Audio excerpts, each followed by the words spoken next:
আসসালামু আলাইকুম বন্ধুরা, আশা করি আপনারা সকলেই ভালো আছেন।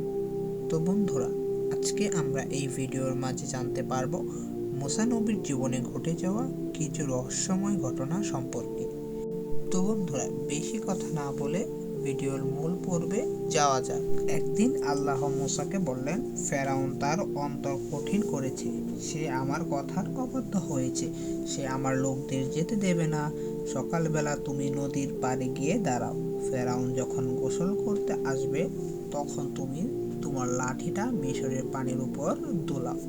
মুসা এবং হারুন আল্লাহর কথা অনুযায়ী কাজ করলেন। হারুন যখন লাঠি দিয়ে পানিতে আঘাত করলেন তখন পানির রক্ত হয়ে গেল, পানির সকল মাছ মরে গেল, মিশর দেশে ভীষণ দুর্গন্ধে ভরে গেল। 7 দিন পর আল্লাহ এই রক্তের মহামারী তুলে নিলেন, কিন্তু ফেরাউনের মন পরিবর্তন করলেন না। এরপর শুরু হলো অসংখ্য ব্যাঙের উৎপাত।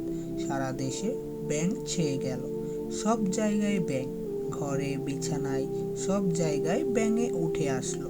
কিন্তু ফেরাউনের অন্তর আরো কঠিন হলো। তখন হারুন লাঠি দিয়ে মাটির ধুলার আঘাত করলেন, তখন সব জায়গায় ধুলোগুলো উকুন হয়ে গেল। উকুনের কষ্ট থেকে মানুষ এবং গরু বাছুর কেউই রেহাই পেল না। পরে আল্লাহ সারা দেশে মাছির উপদ্রব পাঠালেন, কিন্তু সেখানে বনী ইসরায়েলরা ছিল, সেখানে উকুন বা মাছি কিছুই ছিল না।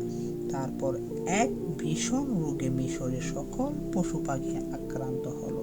হাজার হাজার গরু বাছুর, ঘোড়া, উট, ভেড়া মারা গেল, কিন্তু বনী ইসরায়েলদের পশুর উপর সেই রোগ আসলো না।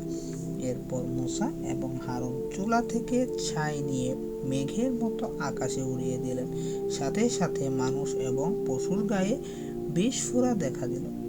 এতে অবস্থায় খুব খারাপ হলো। এরপরে একটা বিরাট শিলাবৃষ্টি ও ঝড় হলো, যা এর আগে কখনোই দেখা যায়নি। মুসা এবং হারুন প্রায়ই ফেরাউনের কাছে যেত থাকলো, এবং কিন্তু ফেরাউন ইসরায়েলদের ছাড়তে রাজি হলেন না। এই মহামারী শেষ হবার পর এক বড় বাতাস বয়ে গেল, তার সাথে আসর পঙ্গপাল সৃষ্টি। শিলাবৃষ্টি ও ঝড়ের পর সেই সবুজ কিছু ছিল তা পঙ্গপালরা খেয়ে শেষ করে দিল। অবশেষে ঘন অন্ধকারে দেশটা ছেয়ে গেল। মিশরীরা 3 দিন ধরে সূর্য, চাঁদ, তারা কিছুই দেখল না।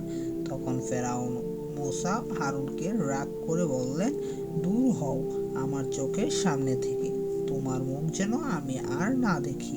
মুসা উত্তর দিলেন, আপনি যা বলবেন তাই হবে। মিশরীরা যখন মহামারীতে আক্রান্ত হয়েছিল তখন বনী ইসরায়েলরা নিরাপদে ও শান্তিতে ছিল। এসব কাজের দ্বারা এখন আল্লাহ এবং তার বান্দা মুসাকে ও আর ভয় করতে লাগলো। মুসা লোকদের বললেন, আল্লাহ মিশরীয়দের উপর আর একটি গজব পাঠাবেন, তারপরেই ফেরাউন তোমাদের যেতে দেবে।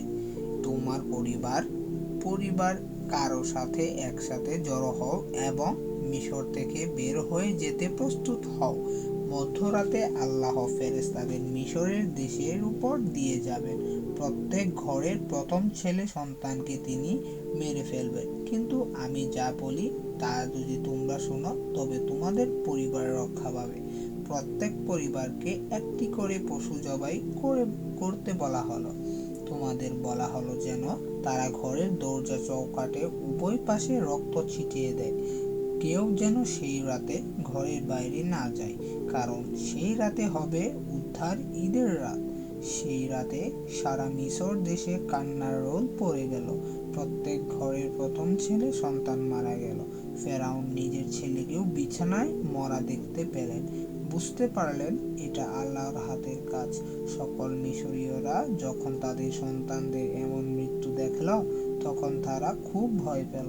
রাজা ফেরাউন তখন মুসার কাছে লোক পাঠিয়ে তাকে বললেন, তোমরা তাড়াতাড়ি দেশ থেকে চলে যাও, তোমাদের যা কিছু আছে সব নিয়ে যাও, কিছুই ফেলে যেও না। তোমাদের আল্লাহর কাছে আমার শান্তির জন্য মোনাজাত করো। অবশেষে 400 বৎসর মিশরে বাস করার পর সেই দিন সকালবেলা বনী ইসরায়েলরা মিশর ছেড়ে বেরিয়ে এলো। আল্লাহ তাআলা এই বিরাট দলের আগে আগে চললেন। দিনের বেলা আল্লাহ মেঘের থাম দিয়ে তাদের উপর ছায়া দিলেন, আর রাতে দিলেন আগুনের থাম। এই অবস্থা দিনে তাদের পথ দেখালেন এবং রাতে দেখালেন আগুন। তো বন্ধুরা, এই ভিডিওটি যদি ভালো লেগে থাকে তাহলে ভিডিওটিতে একটি লাইক করে দিও, চ্যানেলে নতুন থাকলে সাবস্ক্রাইব করে দিও। তো পরবর্তী ভিডিও আসার আগ পর্যন্ত সবাই ভালো থাকবে, সুস্থ থাকবে। বিদায় নিচ্ছি, আল্লাহ হাফেজ।